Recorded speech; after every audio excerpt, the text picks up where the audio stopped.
J-E-L-L-O. The Jell-O program, starring Jack Benny with Mary Livingston and Phil Harris and his orchestra.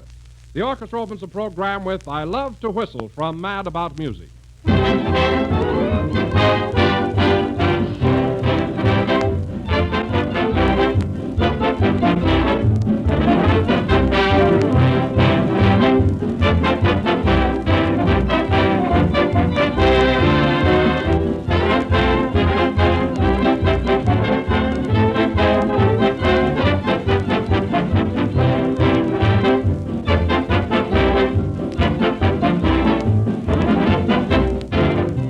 All of us are running a race with the clock, 100 things to do and so few hours in which to do them.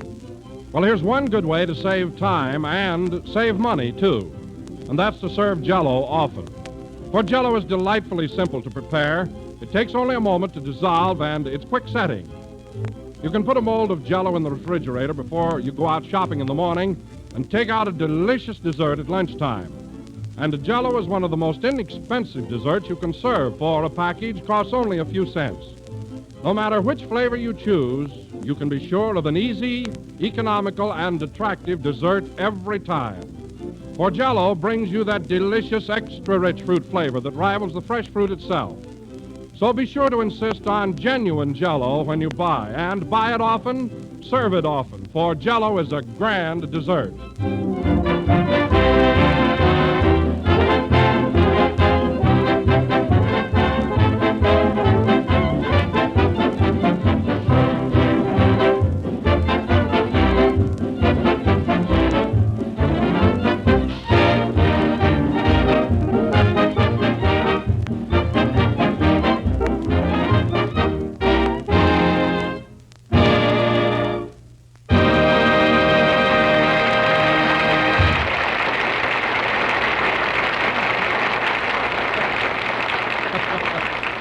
That was I Love to Whistle, played by Phil Harris and his orchestra. And now, ladies and gentlemen, we bring you... Hold it a minute, Don. How about letting me introduce myself tonight, just for a change? You know, something different. Oh, sure, Jack, but what's the idea? Well, Don, every week you always say some ridiculous thing that starts me off with a handicap. Now, I think there ought to be a little more dignity to these introductions. All right, Jack, all right, you take it. That was I Love to Whistle, played by Phil Harris and his orchestra. And now, ladies and gentlemen, we bring you one of the sweetest guys in the world. That sparkling personality and all-around good fella, Jack Benny.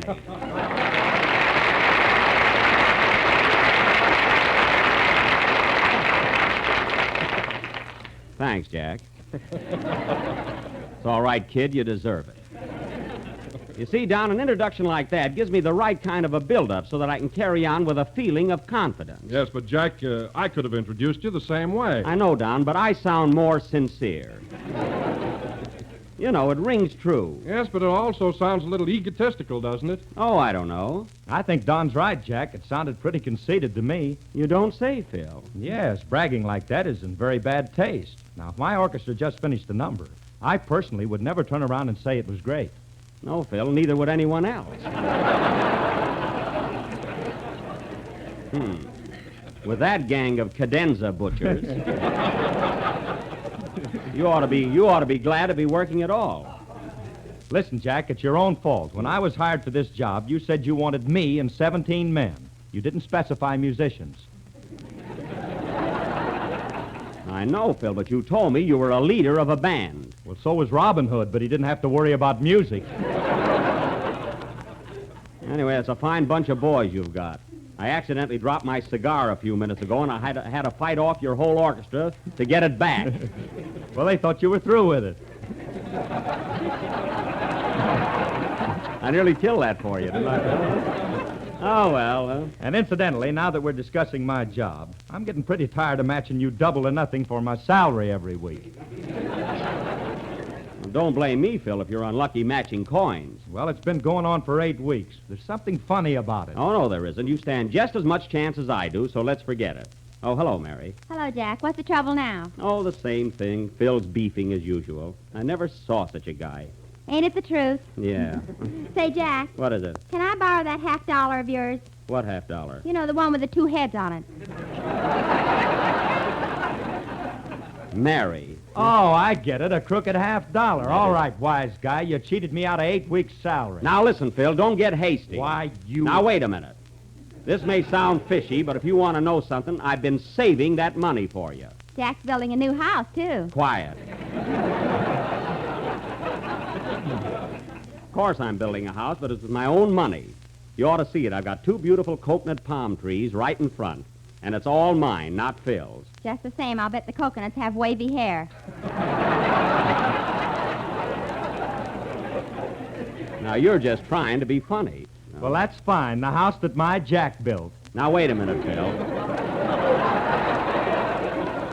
Yeah, I didn't know that was going to get such a laugh there. That's right. Now, Phil, look, let me ask you something. You've known me a long time, haven't you? Yes, I have, Jack. Well, do you think for 1 minute I would ever stoop as low as to cheat you out of your hard-earned money? Definitely.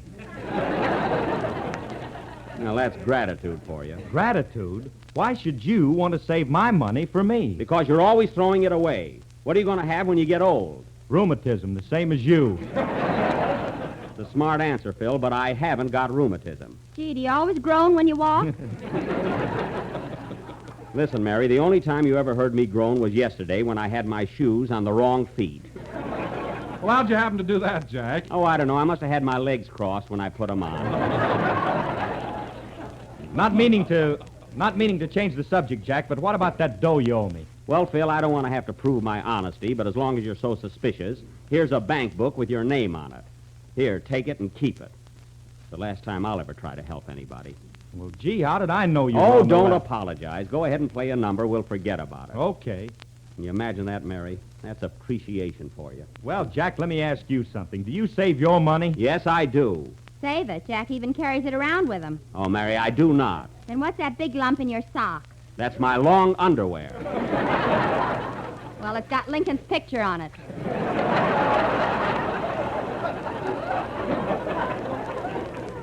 It's a fine thing, Mary, giving away my hiding place. Now I'll have to get a burglar alarm for my garter. Why don't you keep your money in the bank? Because it's none of your business. See, I've had just about enough from you, Mary Livingston, of all the meddling busybodies. Oh, Jack, please, remember, this is my anniversary. That was last week. Play, Phil. It's a wonder I'm not in a sanitarium.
That was Dipsy Doodle, played by Phil Harris and his orchestra. And now, ladies and gentlemen, as we have a long play tonight, without further ado... Say, Jack, Yeah? I was just looking over this bank book. Are you sure there's 8 weeks' salary here? Yes, there is. Well, one deposit is 15 cents short.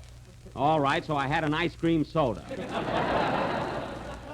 It doesn't hurt you to treat your business manager once in a while. Here's your 15 cents. Oh, that's all right. I just thought I'd mention No, it. no. Here's your 15 cents. Take it. No, Jack, you keep it. Nothing doing, Phil. Here, take it. Don't be silly. Keep it. Jack's gonna win, folks.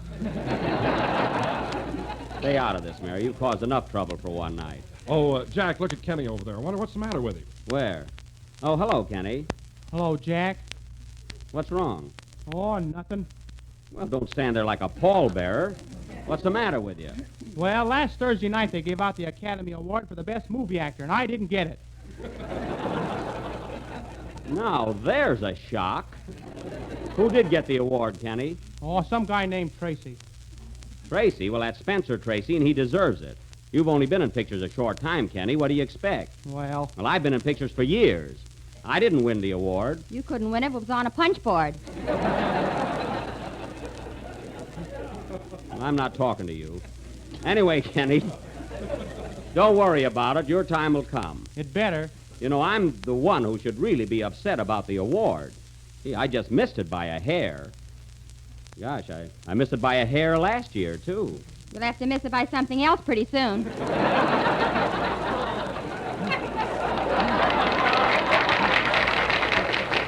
Oh, I don't know. Let me tell you something, Kenny.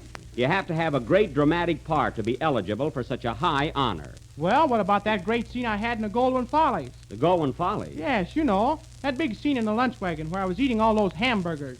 Kenny, you can't get an Academy Award for eating hamburgers. You can't? No. Well, this is a fine country. No, I don't know why I waste my time explaining anything here. You know, Jack, I always thought you did a swell job in pictures. How come you've never been honored with an Academy Award? Well, Don, there's a lot in the part you play. Now, if I'd have been cast in Captains Courageous like Spencer Tracy, I'd have had a good chance.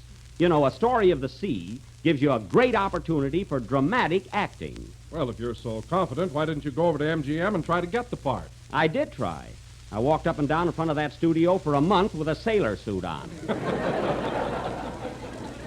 Gee, if they can't take a hint, what can I do? You must have looked silly parading up and down in the sailor suit. Silly, it was embarrassing. The restaurant next door thought I was picketing their navy bean soup.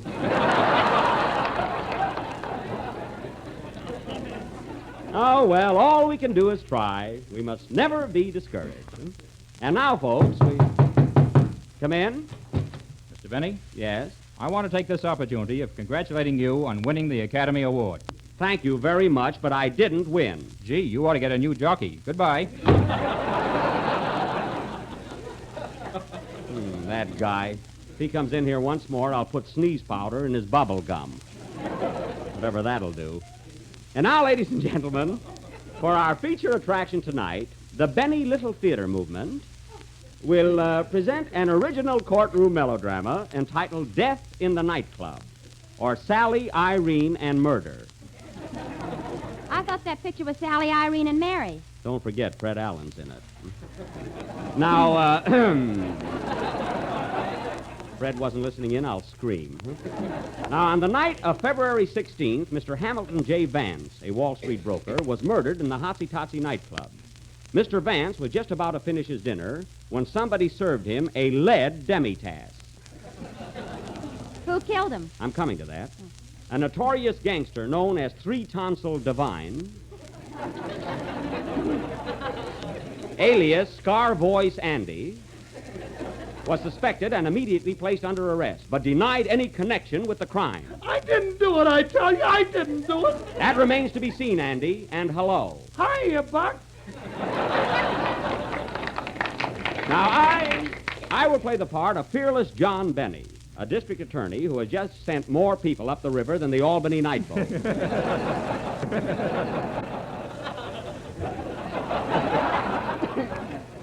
Kenny Baker will be my assistant, which is at least 2 strikes. And Don Wilson will be the attorney for the defense. Say, Jackie, ain't I going to be in this? Oh, sure, Phil. You can play the part of the orchestra leader of the Hotsy Totsy Club. Why can't I be the victim so I can lay down? What a lazy guy. You'll be the orchestra leader, and I'll get you a windshield wiper for a baton so you won't have to wave it. All right, the first number will be Singing in the Rain. Oh, shush. What am I going to be, Jack? Well, Mary, you're going to play a double role. First, my sweet little secretary, Millicent Livingston. Ready? Would you like to sign these letters, Mr. Benny? That's very good. And second, that of a hard-boiled nightclub dancer, Gertie La Strip. Try that one. Lay off me a third degree and right, or I'll let you have it, see? My, you're a regular Edna G. Robinson. But, Mary, don't play it quite so tough. Be a little sweeter. I want something between Shirley Temple and a lady cab driver. And now, folks, for our courtroom murder drama, we'll go on immediately after Kenny Baker's song. What are you going to sing, Kenny? Sweet is a song, and I dedicate it to the women of America. All of them? Well, you little masher. Mary, help me stack up these law books, will you, kid?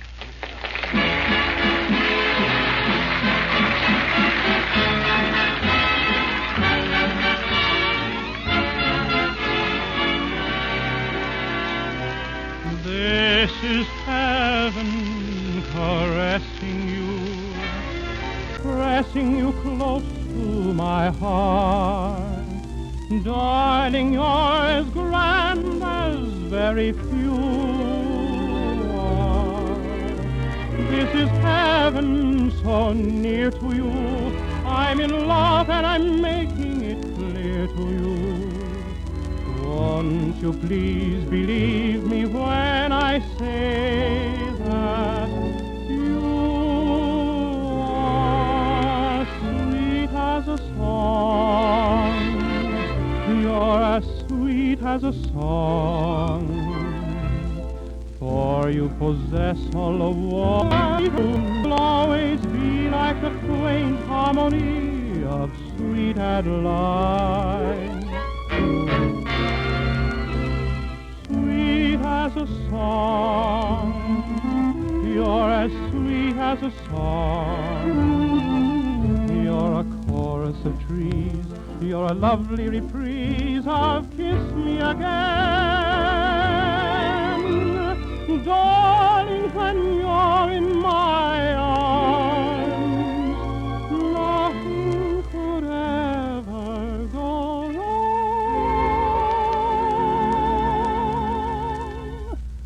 As long as you remain a haunting refrain, you're sweet as a song.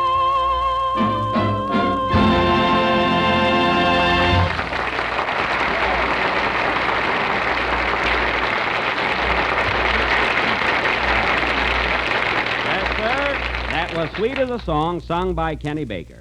And now, ladies and gentlemen... Hey, wait a minute. How was that? Very good, Kenny. And now, ladies and gentlemen... Thanks. Quiet.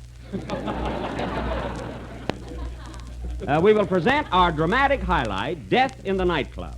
The scene opens in the office of the district attorney, Fearless John Benny. It is the last day of the big trial of Three Tonsil Divine, and Benny is making last-minute preparations before entering the courtroom. Curtain. Music.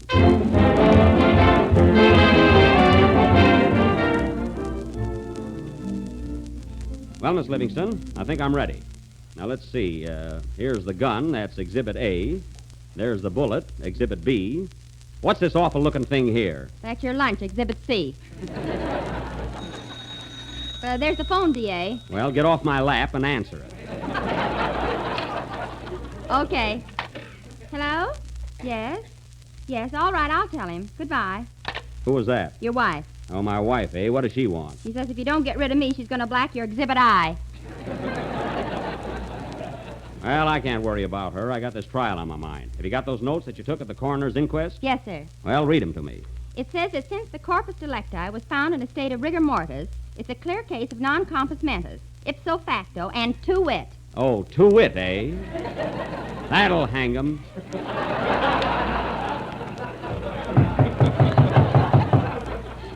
Who's there?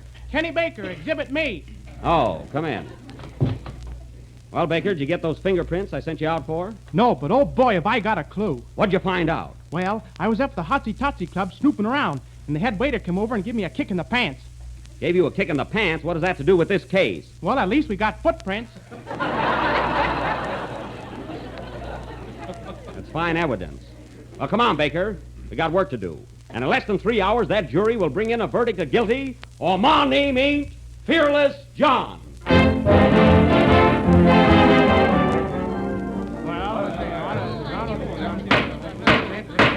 Peanuts, popcorns, and hot dogs. Can't enjoy the trial without a hot dog. Hear ye, hear ye. This court is now in session. Judge Schlepperman presiding. Everybody rise.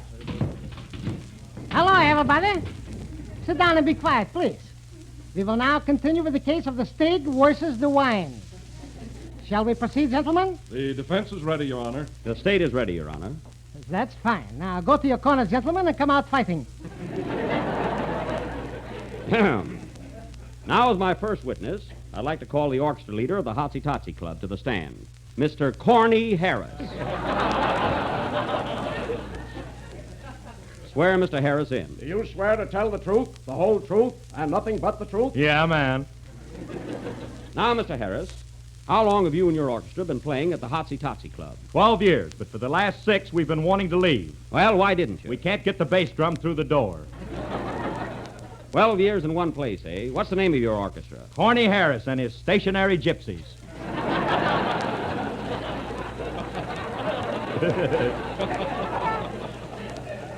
I see. Now listen, Corny. You and the defendant, Three Tonsil Divine, are very, very good friends, are you not? I object. The objection is kosher. All right, then I'll put it this way. Harris, how long have you known the defendant, Three Tonsil Divine? I object. Kenny, you're on my side. Oh. He objects. Objection overlooked. Now answer this. How long have you known the defendant, Three Tonsil Divine? Stop yelling or give me back my 15 cents. Oh, your witness, Mr. Wilson. Mr. Harris, I'd like to ask you just one question. Yes, sir? Where do you have your hair done? Fifi's Beauty Shoppy. I object! Your Honor, Fifi's Beauty Shop is irrelevant, immaterial, and advertising. Quiet, I'm Fifi.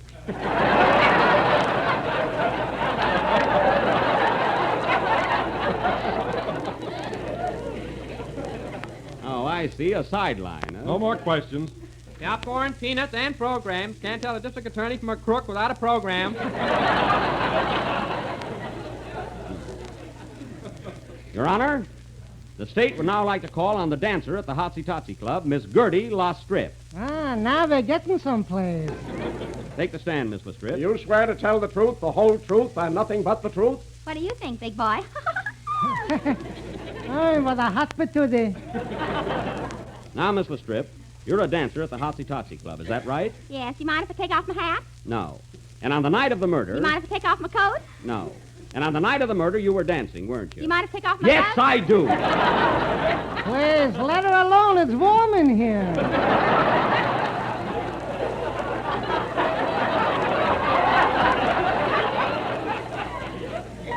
The fine judge. Now, Miss Lastrip, where do you live? At the Mars. What's the address? 33 West 52nd Street. What's your apartment? For heaven's sake, get to the phone number, please. All right, what's your phone number, Miss Lastrip? Gladstone, 2875. Where'd you get that number, Baker? I won it in a raffle. And now, Miss Lastrip, tell us in your own words what happened on the night of the murder. Well, I was right in the middle of my bubble dance when a man came in with a gun and fired a shot at Mr. Vance. Well, I could have died. Mr. Vance did. So you saw the murder. How many times was Vance shot? Just once. Vance, eh? And where was he shot? In the pond. I see. Vance was shot Vance in the pond. That'll be all, Miss Lastrip. Your witness, Mr. Wilson. Take her. Now, Miss Lastrip, on the night of the murder, you had dinner at the Hotsy Totsy Club, didn't you? Yes, sir. And you had a dessert, didn't you? Well, Come clean now. What did you have for dessert? Jello, because it's the most delicious dessert in America today. I thought so. Now, what flavor did you have? That night I had strawberry. No, it was raspberry. No, now, wait a minute. I think it was cherry. Are you sure it wasn't orange or lemon? No, I remember it was lime. Ha! I knew you'd crack. It's lucky we haven't got a jury of sliced bananas. No more questions, Miss Lastrip. Thank you. Goodbye, Your Honor. Goodbye, nothing. Auf Wiedersehen. And now, Your Honor, I'd like to call the defendant, Three Tonsil Divine, to the stand. Swear in the defensive, please. Do you swear to tell the truth, the whole truth, and nothing but the truth? No, sirree, I don't. Oh, come on. No, sir. Oh, do it for me, will you, Andy? Oh, no, if I tell the truth, you'll hang me. Don't be silly, Andy. There's an electric chair in this state. Well, you better put rockers on it. I'm old-fashioned. Well, I'll have to question you anyway. Now listen, Three Tonsils. You were in the Hotsy Totsy Club on the night of the murder, weren't you? Yes, sir. I went up to see Ma. She's a chorus girl there. Your ma, a chorus girl? Yeah, Snake Hips Divine. All right, then tell me this. And pull down your pants leg. That won't sway the jury.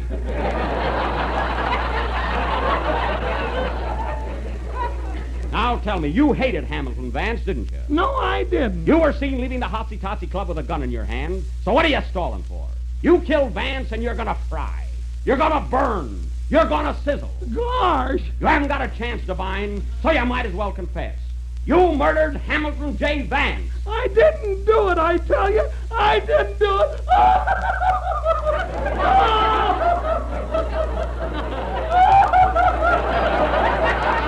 Oh, stop crying. Here, take my handkerchief. Thanks, Buck.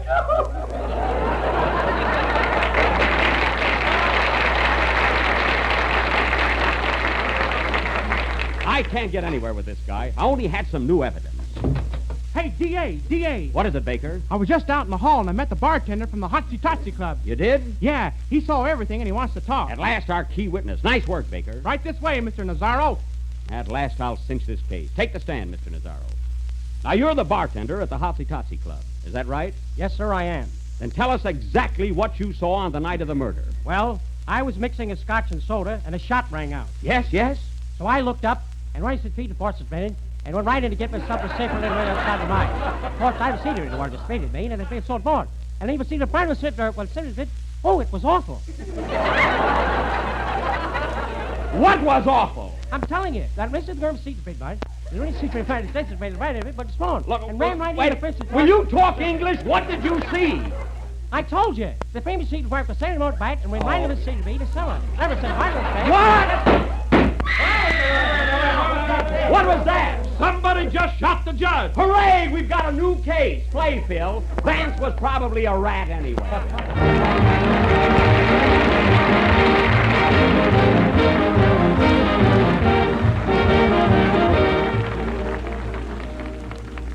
There is something new under the sun, and this time it's something new and delicious to eat. It's a special idea for St. Patrick's Day and the gayest dish you've seen in a long time.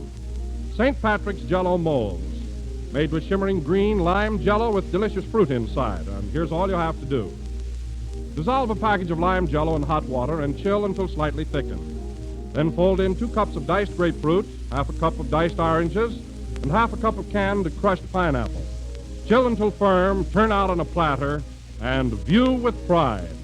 A beautiful sea green mold of lime Jell-O with grapefruit, oranges, and pineapple firmly molded inside. And its tangy taste combination that's delicious and refreshing. Because there's extra rich fruit flavor in Jell-O, believe me, your family will go for this grand St. Patrick's Day dessert. So get ready for the 17th. Order some lime Jell-O tomorrow.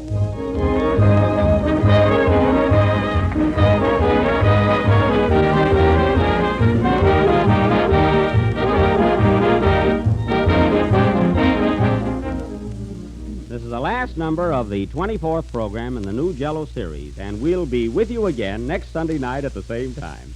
Well, Mary, you were very good tonight. I thought you played that double role beautifully. And just for that, you're going to get 2 checks this week. You mean I get double salary? No, I'm just splitting it. Good night, folks.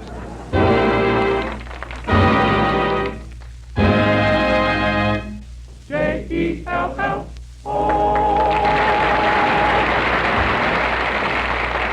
Kenny Baker appears on the Jell-O program through courtesy of Mervyn LeRoy Productions. The tune Sweet as a Song is from Sally, Irene, and Mary. Whistle While You Work is from Snow White and the Seven Dwarfs. This is the National Broadcasting Company.